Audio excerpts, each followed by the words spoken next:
La historia de cómo me interesé por la sanación, profesional y personalmente, comenzó cuando tenía 10 años.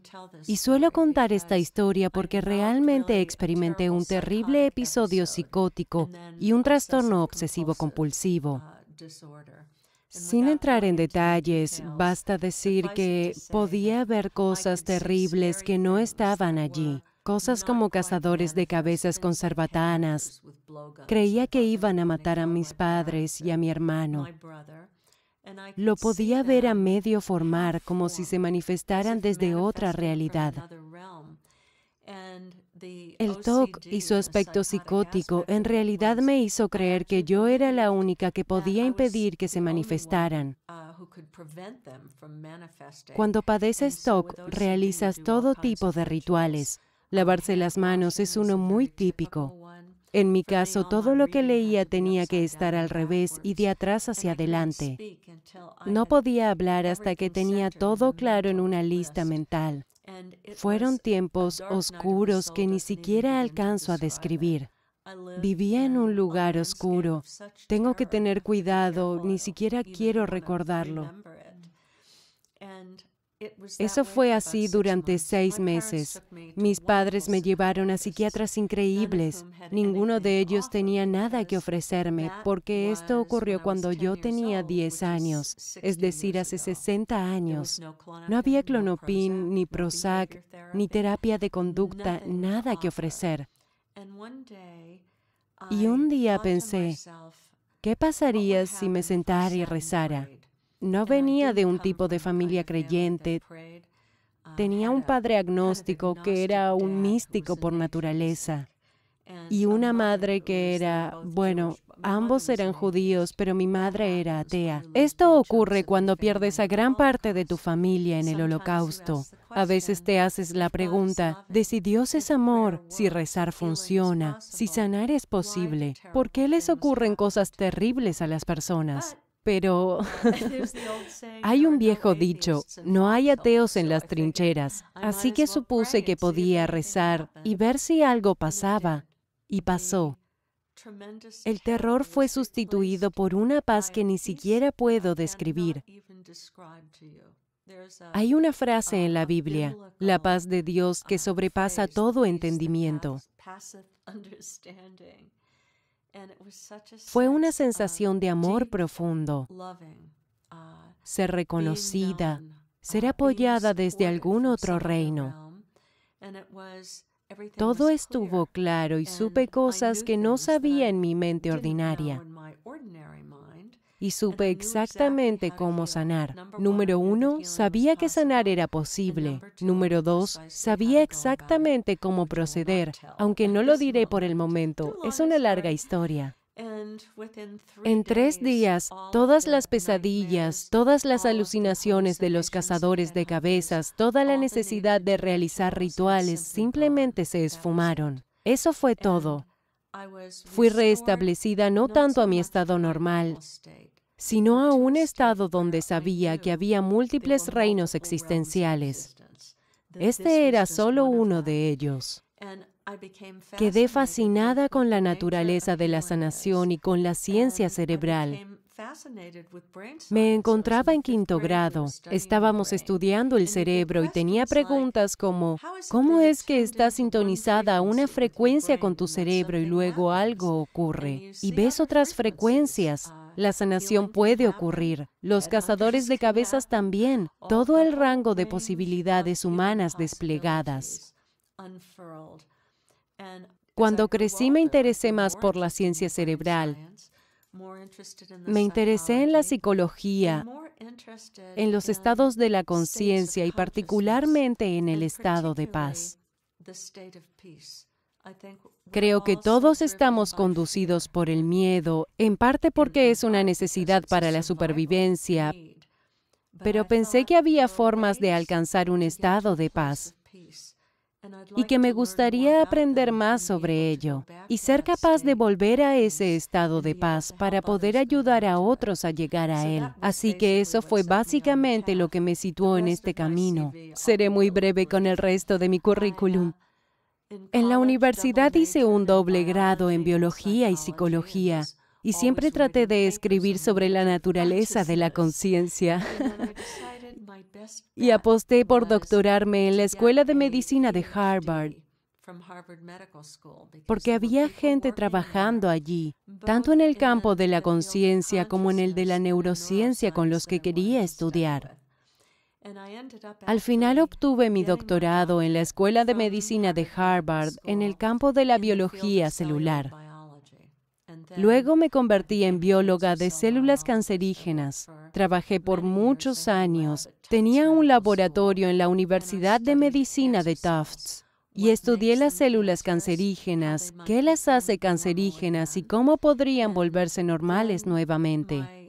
Entonces mi querido padre desarrolló cáncer y no murió de cáncer, sino de suicidio, a causa del medicamento que le dieron para hacer que sus linfocitos no se dividieran tan rápido. Lo que tenía era un tipo de leucemia. Desarrolló trastorno bipolar, un estado que conocía muy bien, al menos la parte psicótica de cuando tenía 10 años, y le retiraron el medicamento para operarlo. Una noche esperó a que mi madre se durmiera. Abrió la ventana del piso 36 del edificio y saltó hacia su muerte. Tengo que decir que todo lo que digo aquí o toda charla que doy a personas con cáncer, en hospitales o sobre sanación, en mi corazón siempre se las he dedicado a mi padre, porque probablemente ahora estaría sentada en un laboratorio si ese terrible suceso no hubiera ocurrido. Mientras pensaba en cómo podía darle sentido a ese suceso, pensaba en que si solo pudiera ayudar a otra familia a obtener un mejor final del que tuvo la mía, eso significaría mucho para mí. Así que decidí acercarme a un nuevo campo llamado medicina conductual. Allí estudié sobre la sanación. Comencé con un estudio clínico mente-cuerpo para las personas con cáncer, luego otro para las personas con SIDA, luego un tercero para personas con enfermedades crónicas o afecciones relacionadas con el estrés, y escribí 17 libros. ¿Cuál es la explicación sobre de dónde vienen las células cancerígenas? Respecto a las células cancerígenas, primero que nada, hace años se realizó un estudio donde nuestro carcinógeno, que es una sustancia química capaz de crear cáncer, fue injertado en el costado de una salamandra, y en lugar de sufrir cáncer, la salamandra desarrolló una nueva extremidad. Yo creo que la razón por la que se desarrolla el cáncer es que algo reta al organismo a evolucionar. Y el cáncer es una forma de evolución disfrazada. Es una señal de que hay algo en tu vida que es increíblemente molesto para tu cuerpo, mente o emociones. Y el cáncer viene de ahí. Cuando aún era bióloga en células cancerígenas, estaba trabajando en un campo que aún no tenía nombre, el campo de la epigenética. Pensaba que si tomaba esas células cancerígenas y las ponía en un medio de cultivo de tejidos con un contenido distinto al de un cultivo de tejidos normal, ¿podría sanar las células? Cambiando los tipos de ácidos grasos, descubrí en el cultivo de tejidos que los ácidos grasos son de lo que se compone la membrana celular. La membrana celular es el medio por el que las células se comunican entre ellas. Pude observar células tumorales actuar con normalidad. Los genes no cambiaron, aún tenían genes cancerígenos. Sin embargo, la mejor forma de decirlo es como si tuvieras una silla y todo el relleno se cayera y estuviera empezando a separarse. Colocas una tapicería realmente apretada y aún funciona. Esto es lo que podía hacer con las células cancerígenas. A veces pensaba que nosotros podíamos hacer eso mismo con las células, no las del cultivo de tejido, sino con las nuestras. Por ejemplo, Nuestras hormonas que responden a emociones se colocan en un cultivo de tejidos que somos nosotros mismos. Me refiero a que somos una gran bolsa de células y estamos rodeados de diferentes fluidos. Nuestras emociones liberan diferentes neurohormonas que pueden cambiar. Son un factor epigenético. Pueden cambiar las células cancerígenas. Nuestra dieta, que es en lo que trabajaba, en cambiar las grasas en el cultivo de tejidos. Cuando cambiamos la forma en que comemos, hay una evidencia de que, al menos en ciertas personas, el cáncer puede entrar en remisión cambiando la dieta. Quedé muy fascinada con todos los niveles del cáncer, particularmente al observar cuando alguien de repente se recuperaba sin haber hecho nada como cambiar su dieta. ¿Qué ocurrió? ¿Y podemos estudiarlo? Hay casos que son llamados remisión espontánea. El término médico significa que no recibió tratamiento médico y desafortunadamente a veces no se dan cuenta. Los investigadores no se daban cuenta de que hay alternativas a la quimioterapia que pueden crear un cambio. Pero hay 3 cosas que se han encontrado en común en las personas con remisión espontánea. Una de ellas es que creen que es posible sanar. En segundo lugar, creen no solo en general, sino específicamente creen, yo puedo sanar. Y en tercer lugar, tienen una experiencia espiritual transformadora. Una persona puede reunir estos 3 aspectos y sanar de muchas formas, pero quizás su cuerpo no lo haga. O pueden experimentar una remisión, porque pienso que necesitamos entender que el cuerpo es una morada temporal. Dure lo que dure. La sanación física es muy diferente de la sanación espiritual, que es realmente profunda, en el sentido de que estamos separados los unos de los otros, que la vida no tiene sentido, y reconocer que todo está interconectado. Es como esa experiencia que tuve a los 10 años. Tuve una experiencia directa. Suena muy tonto viniendo de una científica, y no hay una forma sencilla de decirlo, pero todo está hecho de amor. Todo está modelado por una luminosidad amorosa de donde todo se manifiesta. Creo que es un tipo de ciencia emergente. Solo la mecánica cuántica comienza a estudiarlo. Pero la biología habitual no ha llegado tan lejos. La sanación realmente significa salir de la matriz hacia una realidad diferente de amor. Y creo que para eso estamos aquí, para aprender cómo amar, a inspirar a otras personas y a difundir la compasión en este mundo problemático. Esto es lo que para mí realmente es la sanación. Si desarrollamos una enfermedad, ya sea cáncer, lupus o algo crónico, ¿es una señal de que necesitamos trabajar el perdón? Amarnos a nosotros mismos, se habla de conectar. Sí. Cuando piensas en el amor, en un sentido muy profundo, es un estado de conciencia plena, de amplitud, contemplación y respeto hacia todo ser vivo. Cuando pienso en ello desde una perspectiva local, significa cosas como, ¿qué tipo de toxinas se encuentran en mi entorno? ¿Pueden eliminarse para una persona con alguna enfermedad?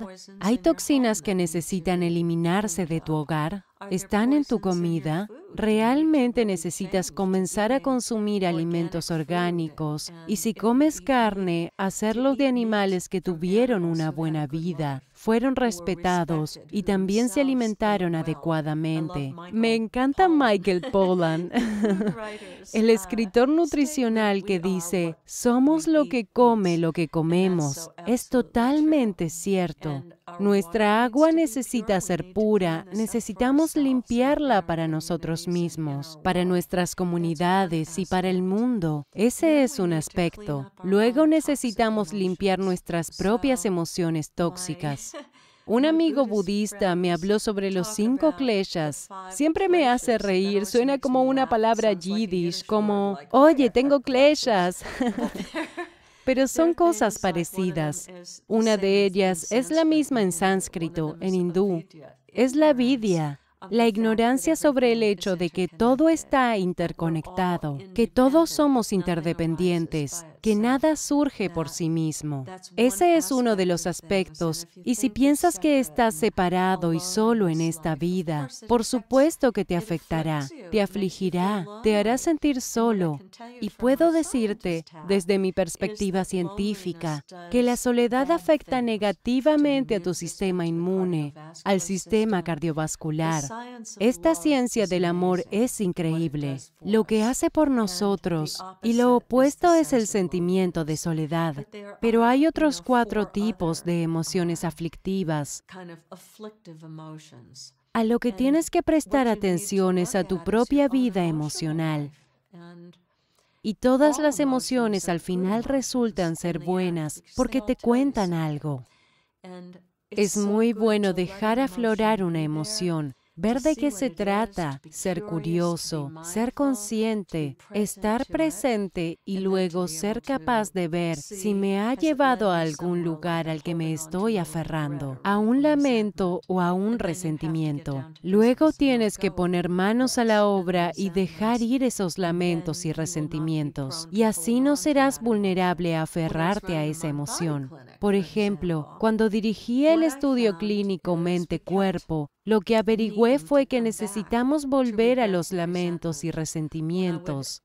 Entrevisté a esas personas después del programa de 10 semanas y volví a entrevistarlas un año después. Y lo que encontré fue que fue un programa basado en la meditación, mindfulness, en el perdón, la gratitud, en usar la imaginación, en limpiar tu vida en todos esos diferentes niveles.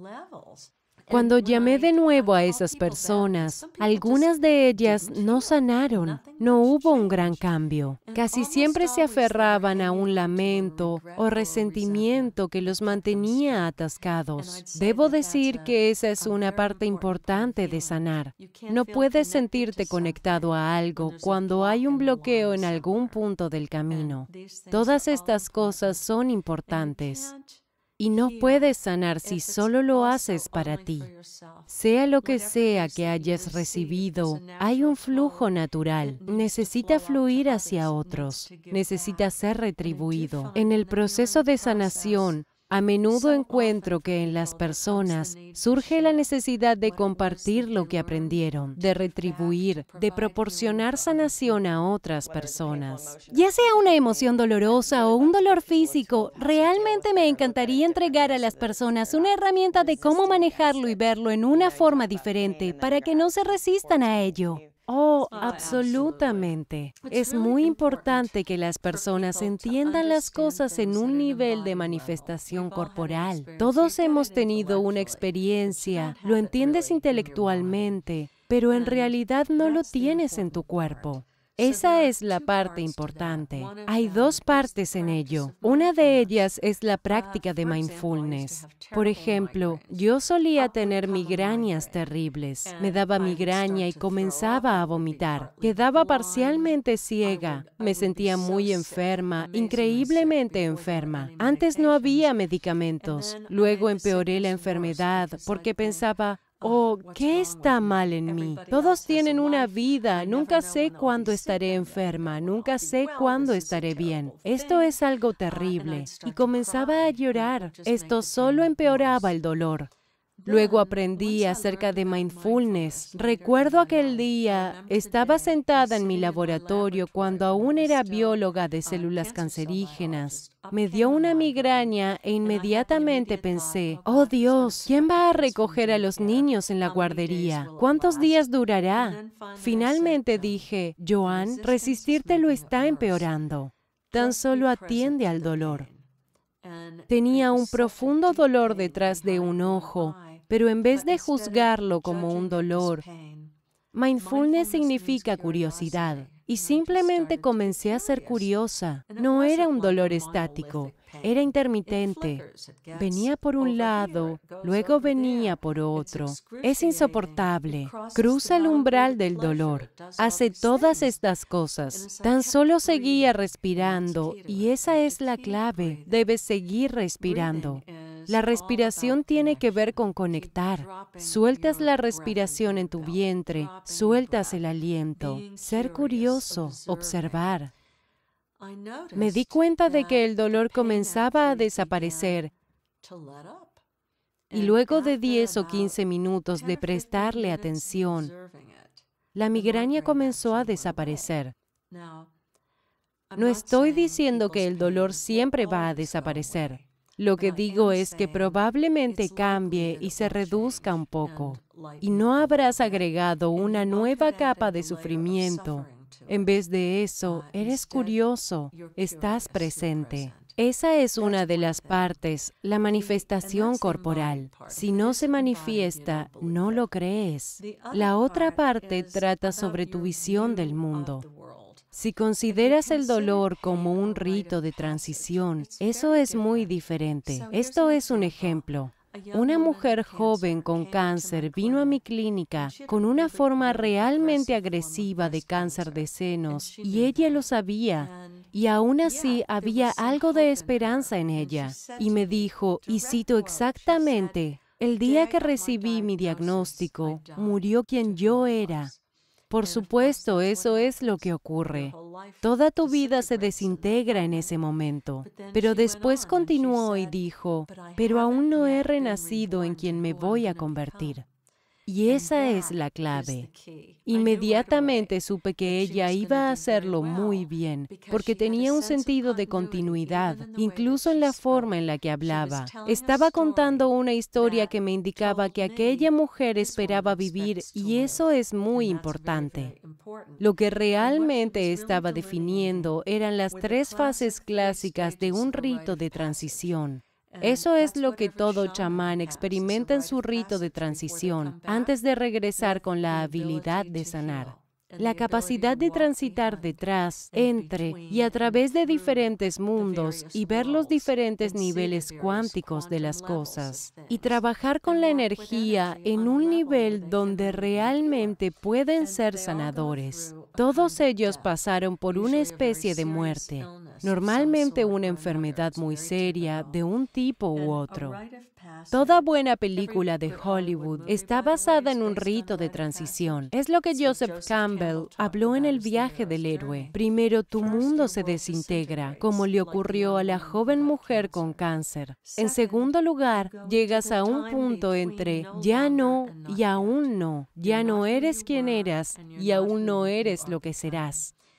Ese es un tiempo sagrado, el tiempo entre el antes y el después. Es un tiempo que da miedo porque no tienes indicadores. Es un tiempo en el que realmente tienes que aprender a estar presente ante lo desconocido. Es el tiempo donde encuentras a tus mentores. Es un tiempo en el que las personas buscan lo que realmente es cierto. Es el tiempo donde buscan sanar y es un tiempo poderoso. Luego, cuando las personas pasan por eso, la tercera fase del rito de transición se llama el retorno. Y cuando regresan, tienen algo precioso que entregar a otras personas. Por eso digo que las personas que pasan por esto casi siempre quieren retribuir, quieren compartir con otros lo que aprendieron. Esto es muy importante. Así que comencé a incorporar eso en mi trabajo con las personas. Alguien podría venir y decir, oh Dios, tengo esta terrible enfermedad, soy una víctima. Eso es algo muy desempoderante, elimina la esperanza. Debes saber que hay esperanza y que hay un ciclo. Lo que eras muere para que puedas reconfigurarte en un nuevo nivel. Es como la ley de estructuras disipativas. Ilya Prigogine ganó un premio Nobel por ello. Fue un físico que dijo, es cierto en cada nivel, tanto arriba como abajo, Desde las moléculas hasta los confines del universo más lejano, las cosas se rompen para así poder reconfigurarse en un nivel más elevado. Eso da esperanza a las personas. Así que siempre les digo, bueno, estás en el medio de un rito de transición.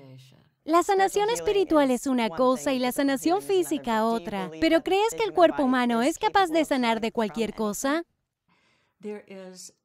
Hay un sinfín de posibilidades. El cuerpo humano es capaz de sanar cualquier cosa. Cuando recién hacía el cambio de ser bióloga en células cancerígenas a dirigir una clínica mente-cuerpo, estaba investigando la remisión espontánea. Me encontré con el caso de un hombre australiano llamado Jan Goller. En el reporte médico había una imagen de sus pulmones. Tenía un osteosarcoma, cáncer de huesos. Tenía una pierna amputada en la parte superior del muslo y el cáncer se estaba extendiendo. Podías ver tumores del tamaño de pelotas de golf con espículas de hueso sobresaliendo de ellas en las radiografías de sus pulmones.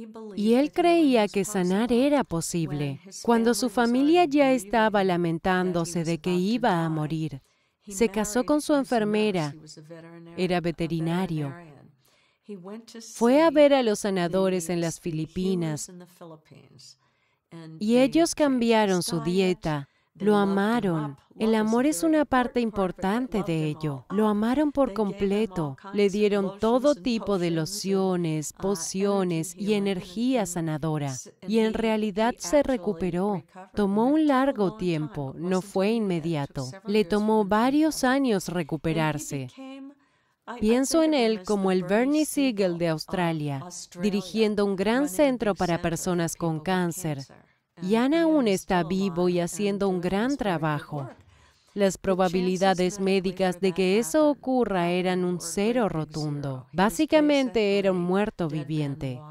Cuando ves lo que es posible, es muy importante, porque lo que la gente realmente necesita saber es que si pueden ver a otra persona, una sola persona que lo logró, sabrán que es posible, y esa esperanza les da la voluntad para vivir. Hablas sobre la meditación y el mindfulness. Dices que es la herramienta más importante para la autosanación y la autorregulación. ¿Podrías contarnos un poco sobre los beneficios fisiológicos y psicológicos de la meditación? Claro, la meditación nos ha acompañado durante miles y miles de años. Si nos remontamos a los Yoga Sutras de Patanjali, y este es el por qué las personas practican yoga, va más allá del cuerpo. Existen 8 ramificaciones del yoga, y Patanjali fue uno de los primeros yogi quien escribió los fundamentos básicos llamados Yoga Sutras.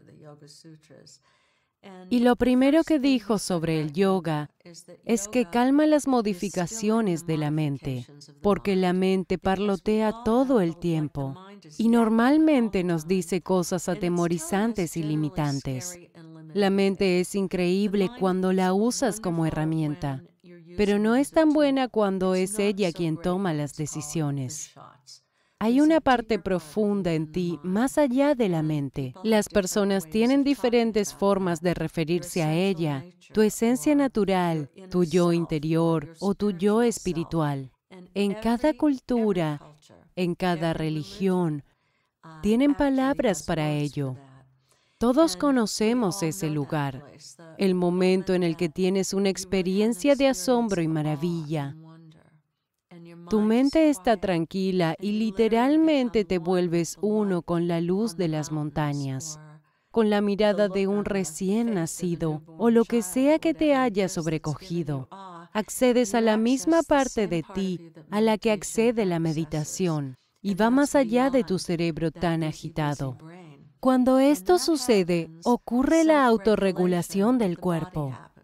Patanjali habló mucho sobre esto. el cómo podemos regular la respiración, el cómo todo encuentra un equilibrio. En la primera investigación sobre la meditación, realizada por mi mentor, el Dr. Herbert Benson, fue uno de los primeros investigadores. Dijo que la meditación suprime la respuesta de lucha o huye, la respuesta al miedo y estimula el parasimpático o la relajación del sistema nervioso del cuerpo. Y eso es lo que sana. Y las personas necesitan entender que el cuerpo sabe cómo sanarse a sí mismo. El estado natural del cuerpo es sanarse a sí mismo, pero el estrés se interpone en el camino. Así que al nivel más básico, la meditación alivia el estrés. Mindfulness no es solo un tipo de meditación, sino una actitud hacia la vida, de curiosidad y apertura en lugar del juicio. Y por supuesto, eso hace la vida mucho más interesante y placentera, porque al ser curiosos vemos muchas más cosas. Así que la meditación te conduce a un estado de conciencia plena, sin importar el tipo de meditación que practiques. Ahora sabemos mucho sobre cómo la meditación cambia el cerebro. El cerebro de las personas que meditan tienen mucha más actividad. Aquí, en el córtex prefrontal izquierdo. El córtex prefrontal es la parte evolutiva más reciente del cerebro. Modula entre las emociones y el mundo exterior. Así que te dirá, por ejemplo, cálmate, no hay ningún tigre, estoy atento, no hay nada ahí afuera. O te dice que hay una determinada meta que quieres alcanzar y cuando surge algo negativo desde el mesencéfalo, de la amígdala, de los centros del miedo, se da cuenta que tener esas emociones no es consistente con lo que quieres alcanzar. Y eres capaz de calmarte. Así que tu córtex prefrontal izquierdo es el lugar de donde surge la resiliencia. Y sanar requiere resiliencia. Es bueno saber que la meditación cambia el funcionamiento del cerebro, haciéndote más resiliente. Cuando meditas, vamos a decir que practicas yoga. Estoy practicando yoga ahora. No necesito hacer Ashtanga yoga ni grandes esfuerzos físicos. Estoy siendo consciente, estoy trabajando con mi respiración. Y el yoga o el Qigong libera GABA, es un neurotransmisor, es un ácido gamma aminobutírico que también calma la amígdala. La meditación crea cambios epigenéticos. Cambios que apenas estamos comenzando a investigar sobre los cambios epigenéticos en la meditación. Pero estoy segura de que algunos de ellos van a estar relacionados con la habilidad de sanar. Solo para las personas que no lo saben, ¿qué es la epigenética? La epigenética es un campo genial. Esto es lo que significa. Tan solo piensa en esto por un minuto. Nuestros genes han cambiado muy lento desde hace millones de años. Y eso es algo realmente bueno. Significa que un bebé nacido hoy tiene el aspecto de un bebé humano, no el de una ostra, una jirafa o un rinoceronte. Aún somos humanos. Sin embargo, la otra parte es que el entorno que nos rodea cambia constantemente. Incluso en el Paleolítico, los humanos comenzaron a plantar cultivos. Antes no teníamos el trigo. Y el trigo ha cambiado. No voy a entrar en si el trigo es bueno o malo para ti. El hecho es que no éramos capaces de digerirlo y nutrirnos de él, metabolizarlo, pero ahí estaba y era un recurso alimenticio, por lo que el entorno cambió. Cuando el trigo entró en el cuerpo, los genes fueron capaces de encontrar la manera para digerirlo. ¿Cómo se produce ese cambio? El entorno cambia, lo que comemos cambió y desarrollamos nuevas habilidades. Los cromosomas no cambiaron, los genes no cambiaron, pero la expresión genética cambió. Y explicaré esto. Tienes 10 billones de células humanas en el cuerpo. Son muy pequeñas. Además, tienes 90 billones de microbios en el cuerpo, donde casi 10:1 están hechos de microbios en lugar de células humanas. Sin embargo, en términos de nuestras células humanas, cada célula tiene un núcleo diminuto. Y en ese pequeño núcleo tenemos casi 2 metros de ADN. Eso sería un gran enredo, pero está envuelto alrededor de una bobina. Aquí es donde entra la epigenética. Algo en el ambiente a lo que necesitamos adaptarnos. Puede ser la temperatura, algo relacionado con la tecnología o incluso toxinas que están entre nosotros. Sea lo que fuere, pueden cambiar la forma en la que el ADN está enrollado alrededor de la bobina, por lo que estas hebras de ADN, esos lazos, se vuelven disponibles para transcribirlos. El punto del ADN es que produce proteínas. Se llama transcripción, el proceso donde un gen produce una proteína. Entonces, o produces proteínas u otras señales del entorno, porque esos pequeños bucles de ADN se cierran herméticamente, por lo que no están disponibles para transcribir. Entonces, las proteínas que actualmente producen tus genes son totalmente diferentes dependiendo de las señales provenientes del entorno. Eso es algo maravilloso y demuestra el por qué no estás condenado por tu ADN. Las personas que tienen el mismo ADN, que tienen la misma susceptibilidad a enfermar, una puede enfermar y la otra estar bien. Una puede sanar y la otra no. Todo porque optimizaron los factores del entorno que controlan la vida genética, y esto es de lo que trata el campo de la epigenética.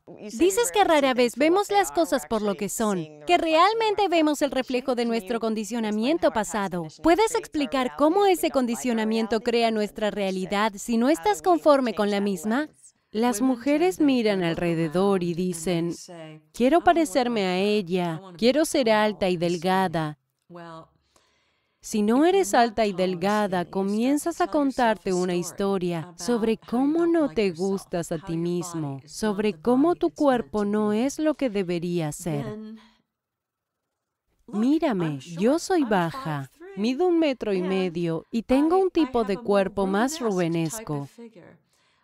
Pasé gran parte de mi vida queriendo ser alguien diferente, sin apreciar lo hermoso que es mi propio cuerpo, lo bonitas que son las curvas, lo maravilloso que se siente, y me causé a mí misma una tremenda cantidad de estrés.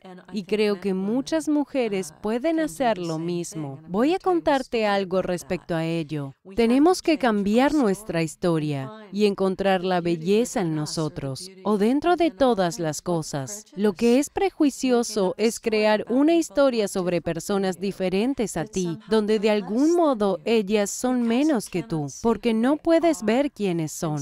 Nuestro condicionamiento nos impide ver la realidad como es. En todos los pequeños niveles de realidad, no podemos verlo.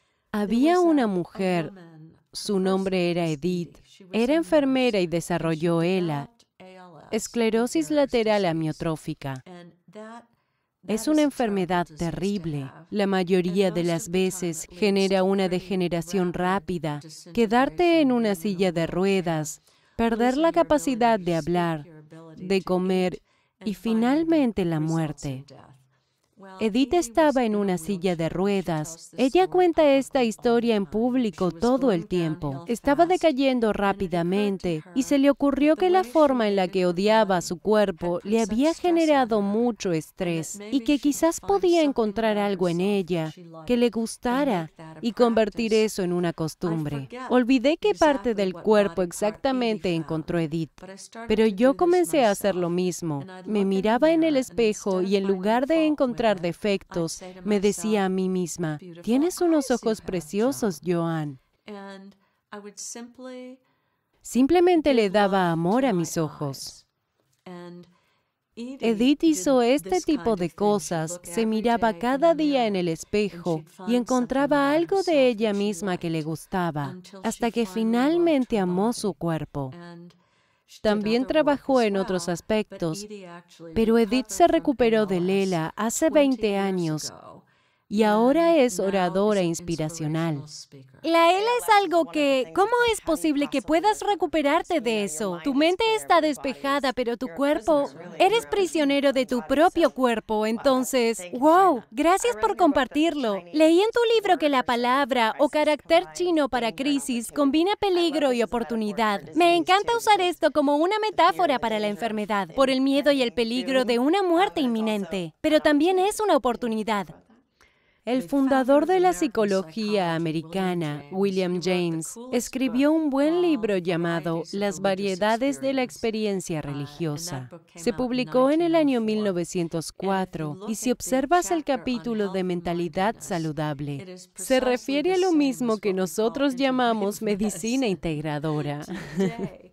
Hoy en día, la parte relacionada con cuerpo-mente es de lo que hablamos nosotros. Se conoce desde hace mucho tiempo.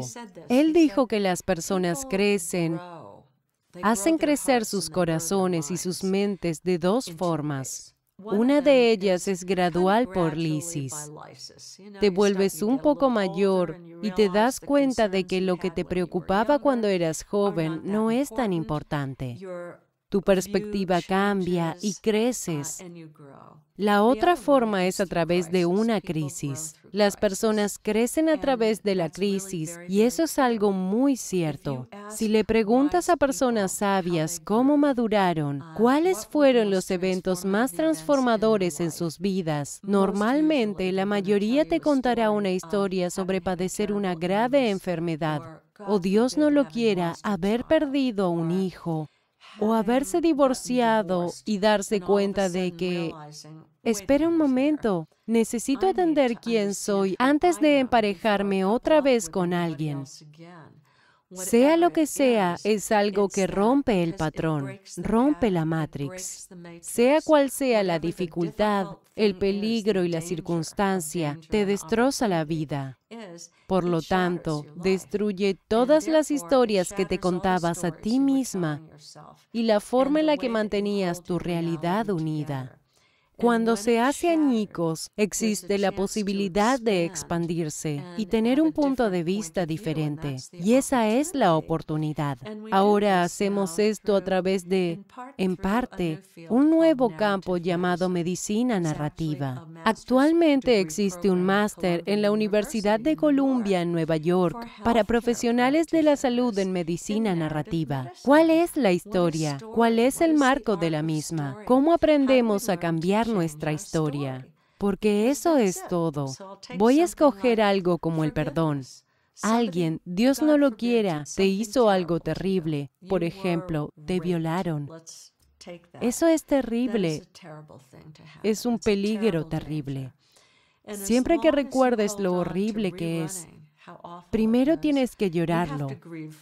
Es importante llorar nuestras pérdidas y no lo hacemos correctamente, pero en cierto punto, cuando años después aún revives ese momento, aún te dices a ti mismo lo mismo sobre ese sucio perro, aún ves ese momento tal cual ocurrió. Te mantienes atrapado ahí. Así que aquí es donde la persona que una vez te hizo daño ha ganado poder sobre ti por el resto de tu vida, porque continúas invocándolo al contar la misma historia lamentable.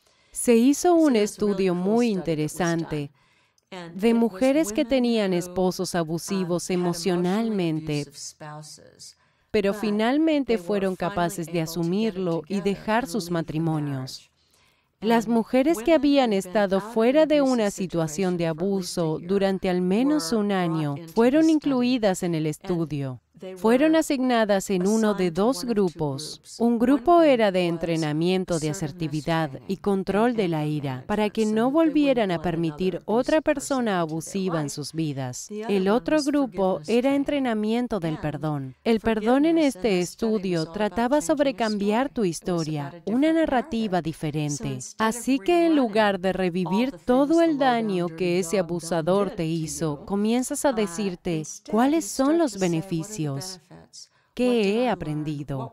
¿Cuáles son las fortalezas que salieron a la superficie cuando finalmente decidí marcharme? Puede ser que antes pensara que realmente necesitaba a otra persona para cuidarme, pero me di cuenta que soy suficiente, soy autónoma, sé cómo cuidar de mí misma. Planifiqué cómo salir de esa situación y lo hice. Cuando te conviertes en la heroína de tu propia historia, tienes una nueva y no repites tu agraviosa historia. Dices, hey, soy una persona con una historia realmente genial. Esto marca la diferencia. Acabas de recibir un diagnóstico desalentador. ¿Cómo pasas del miedo a la esperanza? Esta es una pregunta muy importante, porque al principio casi todos se sienten muy asustados. El dolor y el miedo necesitan tener un pequeño espacio primero. Tienes que llorar, tienes que gritar y chillar, desear fuese de otra manera. Al menos la mayoría lo hace, no todo el mundo. Todos somos diferentes. Pero entonces llega el momento en el que piensas, aún estoy viva. ¿Quiero vivir en un miedo constante o quiero calmarme un poco? Y aquí es donde se presenta lo que te ayudará a calmarte. Una de ellas es muy simple. Necesitamos la compañía de otros. Y cuando tenemos miedo y estamos afligidos, muchas personas se aíslan y se separan. Es muy importante reunirse. Cuando dirigía la clínica Mente-Cuerpo, lo que escuchaba una y otra vez era, gracias a Dios que estamos juntos en un grupo, porque puedo estar con otras personas y comparten conmigo las cosas que necesito oír. Eso es importante. Asegúrate de tener el abrigo de otras personas en torno a ti. La forma más rápida de progresar para manejar tu miedo realmente es respirar. Las técnicas de respiración son muy simples. La técnica más simple, que realmente calma el sistema nervioso central y además te ayuda a liberar neurotransmisores GABA desde el cerebro y cambia directamente los centros de miedo en el cerebro. Lo que haces es inhalar muy lentamente por la nariz.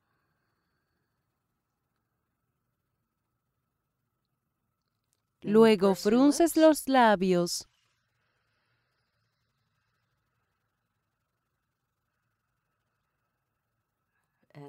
y exhalas hasta expulsar todo el aire. Después inhalas nuevamente por la nariz y exhalas como si estuvieras respirando por una pajilla. Y generalmente tu respiración se hará más lenta. Lo estoy sintiendo con 2 respiraciones. Tu respiración se hará más lenta, cerca de 4 o 6 respiraciones por minuto. Y eso cambia completamente tu sistema nervioso. Sales del estado de lucha o huye. Te lleva a una respuesta de relajación parasimpática. Y esto te ayuda. Luego puedes tranquilizarte un poco y decirte a ti mismo, ¿qué estaba pensando? ¿Qué me causó tanto miedo? ¿Estaba pensando acerca de morir o sobre el tratamiento o lo que sea? Y por un momento logré estar bastante calmado. La verdad es que no sé si voy a vivir o morir. Todos moriremos eventualmente. Y comienzas a hablar contigo mismo en una forma más esperanzadora. Esto abre la posibilidad de aprender a vivir más en el presente. No estás muerto, estamos vivos en este momento. Y ninguno de nosotros sabemos qué ocurrirá después. Y una vez estés calmado, puedes comenzar a trabajar en tu historia de esa manera. Últimamente, lo que he observado es que las personas se convierten en increíbles guerreros de la rendición. Rendirse no es como, bueno, dispárame. Rendirse es, voy a estar atento y presente ahora mismo. Simplemente voy a vivir en este momento.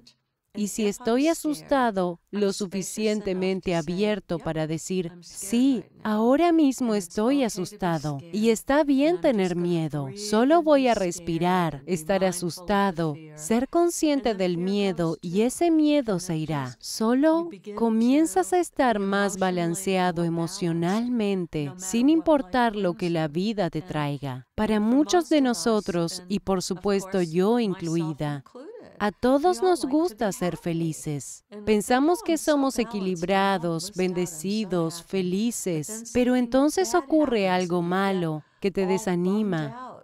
No es como si no fueras a desanimarte de nuevo, pero eres más permisible sobre estarlo. No te aferras a ello tanto tiempo. Entonces puedes manejarlo y eres el tipo de persona. Conozco muchas de ellas que han estado lidiando con una enfermedad grave y lo que los otros ven en ellas es paz, calma, personas hermosas y luego dicen, ¿cómo consigo ser así? Aquí es cuando las personas dirán, no es que yo hubiera pedido tener esa enfermedad, pero quizás no me haya rendido, porque he aprendido mucho. Eso me inspira mucho. Me da esperanza. Los antiguos yogis nos dieron la idea de que después de haber practicado hasta cierto punto las técnicas de meditación y todas las demás, estar más allá de resaltar la culpa, nada de eso te afecta demasiado. Pero poco a poco encuentras felicidad en tu interior, no tanto por las circunstancias de tu vida, ya que uno tiene cáncer o cualquier otra cosa, pero es un asunto interno y esa siempre es la oportunidad en la enfermedad. Me encanta reír. Se dice que la risa es la mejor medicina. Conozco a personas que han sanado mediante la risa y has hablado sobre los beneficios fisiológicos reales de la risa. Así que no te estreses, ¿cierto? No te estreses. Cuando ríes, wow. En los inicios en el campo de la medicina mente-cuerpo, Norman Cousins aún estaba vivo.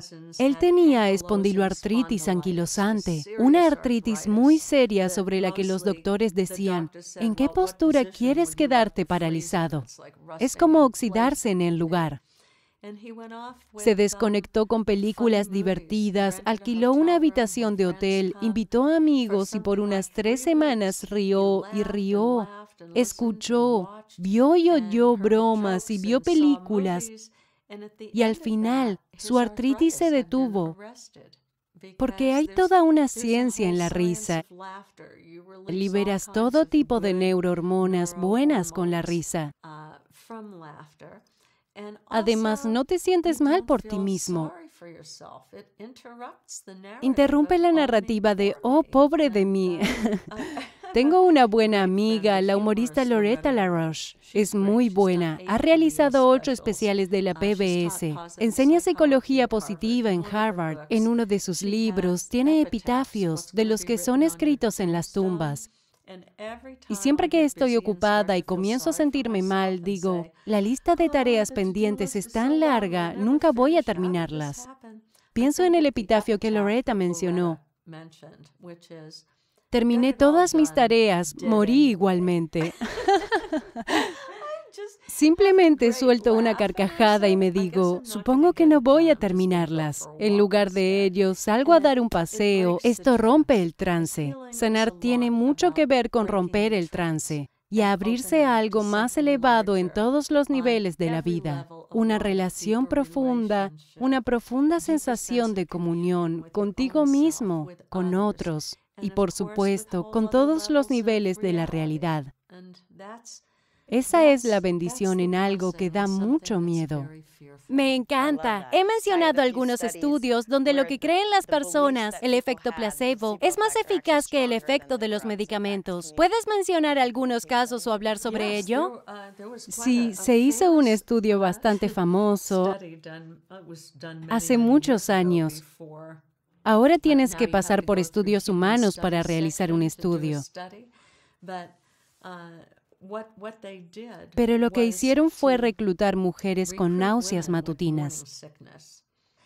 Dijeron, vamos a darles un medicamento para calmar las náuseas. Lo que les dieron fue jarabe de ipecac, que te hace vomitar. El 40 o 50% de las mujeres que tomaron el jarabe de ipecac no volvieron a tener náuseas, por lo que la creencia fue más fuerte que el medicamento. Creer es una forma de hipnosis. Vivimos hipnotizados todo el tiempo. Por eso, si un doctor te dice, vas a morir a causa de esta enfermedad, es como una maldición. Muchas personas aceptarán eso y seguramente morirán en el momento en que el doctor les dijo que lo harían. Aquí va otra anécdota. Es de un buen amigo que era médico. En este caso particular, le dijeron que viviría unas 6 semanas. Le dijeron que tenía cáncer en fase 4. Era el final. Y murió unas 6 semanas después. Luego, cuando se revisó su caso, había sido un error. Nunca tuvo cáncer. Esta es la maldición de nuestros días. Es muy importante. Solía intentar deshipnotizar a mis pacientes diciendo, el doctor te dijo que tal vez vivas 1 año, pero eso es un promedio. Hay personas que mueren de algo distinto 20 años después. ¿Por qué no podrías ser tú una de esas personas? Y bueno, todos necesitamos poner nuestros asuntos en orden, porque la vida transcurre mucho mejor de ese modo. Pero solo piensa en ello como si hicieras una limpieza en casa, y después te sentirás mucho mejor. Piensa que eres una de esas personas que viven para siempre con esto. Y solo vuelve a la remisión espontánea. Si puedes identificar a una persona que vivió con lo que tú tienes, llevas ventaja en el juego. Has dicho que en la clínica Mente-Cuerpo trataste con el cáncer y el modelo de tratamiento alopático en realidad no funcionaba con las enfermedades crónicas. ¿Puedes hablarnos sobre...? Sí, nuestro sistema médico es absolutamente fantástico para cosas como huesos rotos, para enfermedades agudas. Espero que poco a poco el cáncer sea como un hueso roto, que encontremos la solución para desactivar una célula cancerígena. De hecho, sé que eso ocurrirá. Aún el cáncer tiene sobre 100 formas distintas, por lo que hay muchas soluciones que encontrar. Pero existen muchas enfermedades. Tenemos, por ejemplo, la diabetes y la prediabetes. Cerca del 25% de la población es prediabética y cerca del 9% tiene diabetes tipo 2. Esto es una desgracia porque conduce a enormes efectos secundarios. Acciones oculares, de los nervios, problemas renales, dolencias cardíacas. Es terrible. Lo que intenta hacer la medicina moderna es controlar la enfermedad con diversos medicamentos. Realmente puedes revertirla. Casi todos pueden hacerlo con la diabetes tipo 2, con cambios en el estilo de vida de 1 mes, y simplemente desaparecerá. Elimina los carbohidratos y comienza a hacer ejercicio. Deja la comida basura, consume alimentos integrales bajos en carbohidratos. Tu sensibilidad a la insulina se restaurará por sí sola. Esto es algo que podemos hacer por nosotros mismos. Eso solo es un ejemplo. ¿Sabes que el 90% de las razones para ir al médico son afecciones relacionadas con el estrés? Salen con antidepresivos, con todo tipo de medicación. Si pudieran irse con las técnicas de respiración, meditación, mindfulness, depurar tu dieta, despojarte de tus lamentos y resentimientos. Muchas de las afecciones que actualmente nos están incapacitando como individuos y que paralizan nuestra economía se desvanecerán. Ese es el problema que tenemos y tan solo mencionaré otra gran parte del problema. Me siento muy mal por los doctores. Muchos de ellos, casi todos, son buenas personas, muy bien formadas y realmente pueden salvar nuestras vidas, pero están sobrecargados de trabajo. Si estás intentando atender a 6 pacientes en 1 hora, todo lo que puedes hacer es recetarles algo. Es interesante cómo ocurre esto. Una amiga mía que es doctora, que habla navajo y trabajó con los navajo antes de convertirse en médico, fue a verlos de nuevo para ver a algunas de las personas que conocía desde hacía 30 o 40 años. Le dijeron, ¿a qué te dedicas? Ella dijo, soy doctora. No podía recordar cuál era la palabra en navajo. Y ellos usaron una palabra que significa aquel que reparte medicinas. Y si esa es tu idea de lo que es un médico, es lamentable, pero eso es lo que sucede a menudo. Por eso las enfermedades crónicas realmente son oportunidades para un cambio de vida y de mentalidad. Como el lupus o fibromialgia, ¿estas enfermedades están basadas en las emociones? Has llegado a algo muy interesante. Antes de tener una medicina mente-cuerpo, antes de que tuviéramos medicina integral, teníamos medicina psicosomática. Esto le dio al campo un nombre inadecuado, porque la gente entendía lo psicosomático como si estuviera en tu cabeza. Simplemente eres un neurótico sin esperanza. Nada está mal en ti. Levántate, camina derecho y olvídalo. Eso era muy desafortunado porque siempre hay más de un componente. Puede que tengas alguna debilidad genética y entonces vino una época de estrés. Digamos que estás viviendo en una casa con moho. Ahora sabemos que toda la constelación de cosas que incluye la fibromialgia, varios tipos de síndrome de fatiga crónica, las causa el moho. Y si alejas a las personas del moho, de hecho, algunos doctores literalmente las mandan al desierto, queman todas sus pertenencias y se deshacen de todo lo que tiene moho. Eventualmente, comienzan a perder un poco esa sensibilidad, mejoran. No todo está en sus cabezas.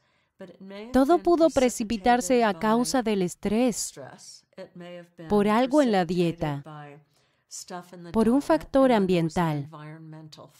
Todas esas cosas confluyen. Creo que es realmente importante no caer en lo que yo considero el infierno mente-cuerpo.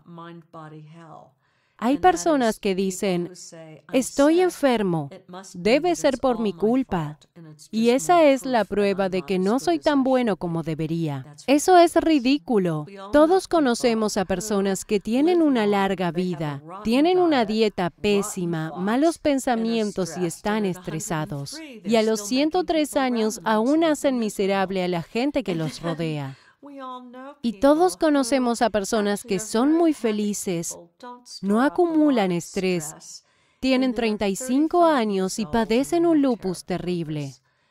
Realmente necesitamos darnos cuenta que es un diagrama de Venn, donde tus pensamientos y emociones son solo una parte de ello. Si prestas atención a la historia de la religión, encontrarás que Santa Juliana de Norwich fue una santa del catolicismo. De hecho, fue la primera mujer que escribió un libro. Era una santa inglesa.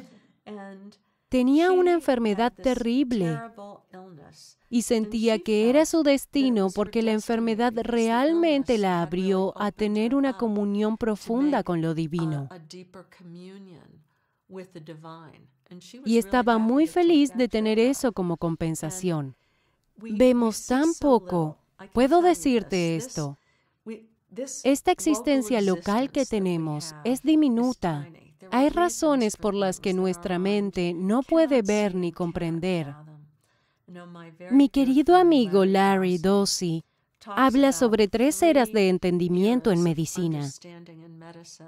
La primera es la medicina física, y es muy importante entender que esto causa aquello.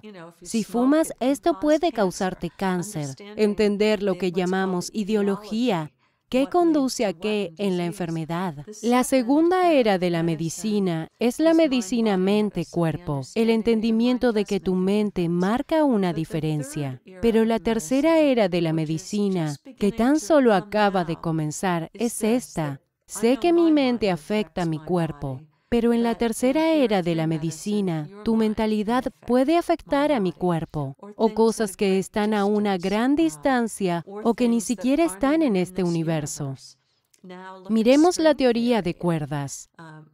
Muchos teóricos de la misma dicen que existen universos paralelos. Debe haber 100,000 copias de Kelly. Una de ellas está bien, otra de ellas tiene esta enfermedad o esta otra. Hay una posibilidad de que alguna Kelly tuviera la elección en estas encarnaciones y que hubiese escogido la enfermedad, como Juliana de Norwich. Así que no pienses que podemos culparnos, porque la mayoría de nosotros estamos en un estado local de conciencia. No estamos enterados de esas otras cosas. Universos paralelos. Correcto. Respecto a los niños, nunca sabemos el por qué.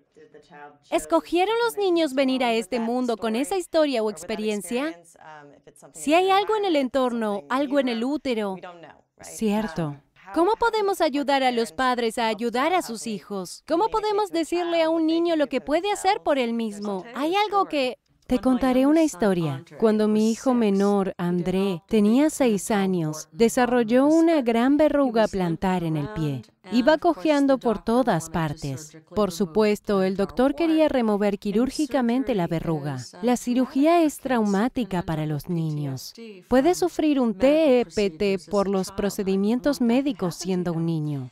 Yo no quería que eso le ocurriera a él. Estuve trabajando con alguien, un médico muy interesante en la escuela médica de Tufts, que había investigado la literatura de hipnosis en las verrugas. Y las verrugas pueden eliminarse fácilmente mediante la sugestión. Había un montón de curas para las verrugas, como agarrar musgo de la sombra de un árbol y durante la luna llena frotarlo en la zona y desaparecerá. Y pensé, los niños son fantasiosos, tienen una gran imaginación y la hipnosis es simple como un niño. Viven en un mundo de hadas de todos modos. Le dije a André, ¿podrías decirme a alguien que sea mágico? A pesar de que somos judíos, yo me llamo a mí misma judía, cristiana, budista, hindú, psiconeuroinmunólogo. Acabábamos de visitar una iglesia, llevaba a los niños a toda clase de lugares y me contestó, Jesucristo es mágico. Le dije, genial, vamos a sentarnos junto a tu cama cada noche, vamos a sostener tu pie y vas a repetir conmigo, vete, vete, vete, verruga, vete, en el nombre de Cristo, amén. Hicimos eso y en una semana la verruga se puso negra. En 2 semanas se había desprendido y había piel nueva y rosada en su lugar. Esa fue una demostración estupenda para él de que cualquier cosa es posible y de que la magia también lo es. ¿Podrías hablarnos sobre la visualización creativa y la hipnoterapia como herramientas de sanación? Volviendo al año 1967, trabajé con el Dr. Herbert Benson, quien es la persona que realmente llevó la meditación a la medicina con respuesta de relajación. Además, estudió la bioobservación. Ese fue el primer indicio de que podemos tomar una función inconsciente, como la presión sanguínea o el ritmo cardíaco, y usar la retroalimentación para hacerlo inconsciente consciente, como ¿qué sientes cuando aumenta tu ritmo cardíaco? Entonces, las personas comenzaron a estar muy interesadas en la imaginación y las imágenes. No todos podemos estar conectados a un equipo de bioobservación, pero si tengo la presión sanguínea alta e hice algo como simplemente imaginar el medidor en el consultorio del doctor, donde se muestra la presión sanguínea, y tan solo me siento y respiro tranquilamente, imaginando cómo baja poco a poco, descendiendo. La presión sanguínea se reducirá. Y si te pido que hagas un ejercicio simple de imaginación, ir a la nevera, abrirla, buscar un limón, lo tomas, lo pones en la tabla de cortar, lo cortas a la mitad, lo miras, ves el zumo brotando, sacas la lengua y lo chupas. Tus glándulas salivares se volverán locas y todo está en tu imaginación. Así que no hay duda de que lo que imaginamos puede afectar nuestra fisiología. El problema es que mayormente imaginamos cosas muy desagradables. Por ello, a menudo en ejercicios de sanación imaginaria, comenzamos visualizando un lugar precioso, tan detallado como sea posible. Ayuda a imaginar un lugar en el que ya hayas estado. Ahora estoy viviendo en Nuevo México. Hay un río con agua fluyendo, montañas rojizas tras él. Conozco los contornos de ese paisaje. Lo conozco como la palma de mi mano y es muy querido para mí. Si estoy en algún lugar y no me siento bien, puedo hacer surgir mi espacio seguro, mi espacio sanador, donde estaría sentada junto al río, justo fuera de donde estamos ahora. Y luego traería una imagen. Por ejemplo, no dormí muy bien anoche y pensé, oh, va a venir un equipo de grabación y apenas he dormido. Luego me sucedieron otras cosas. Así que esta mañana me senté y me visualicé a mí misma aquí sentada, llena de vida, de vitalidad. Eso es lo que haces y es muy diferente a caminar diciendo, ay, estoy agotada, ¿cómo voy a hacer esto? Porque cuando te imaginas algo, es lo que vas a obtener. Así que siempre piensa qué estás imaginando en tu mente y luego haciéndolo consciente. Se hizo un estudio en una unidad de quemados. Oí hablar de ello por un investigador en imaginería increíble, Gene Achterberg, que murió hace ya algunos años. Era para niños quemados de ese pabellón. El hipnoterapeuta que trabajaba con los niños les sugirió que imaginaran la piel de sus injertos como dedos moviéndose los unos hacia los otros para entrelazarse. El grupo de niños que hizo ese trabajo, que visualizó eso en sus mentes, tuvieron mejores resultados con los injertos. Sanaron más rápido, con menos inconvenientes de los que suelen suceder en el proceso. La terapia imaginativa es muy importante. Y le digo a las personas que no solo es para cuando estás sentado meditando. Puedes cambiar una imagen en tu mente en pocos milisegundos, pero debes darte cuenta cuando estás imaginando algo malo. Eso es lo que hace la meditación mindfulness. Genera conciencia. Solo cuando eres consciente, tienes opciones. Debes ser consciente de lo que estás pensando y así puedes escoger una imagen de algo diferente o una historia distinta. Me encanta el término terribilitis. Es como usar tu imaginación en un determinado sentido, si queremos continuar en ese pensamiento, que lo hacemos todo el tiempo.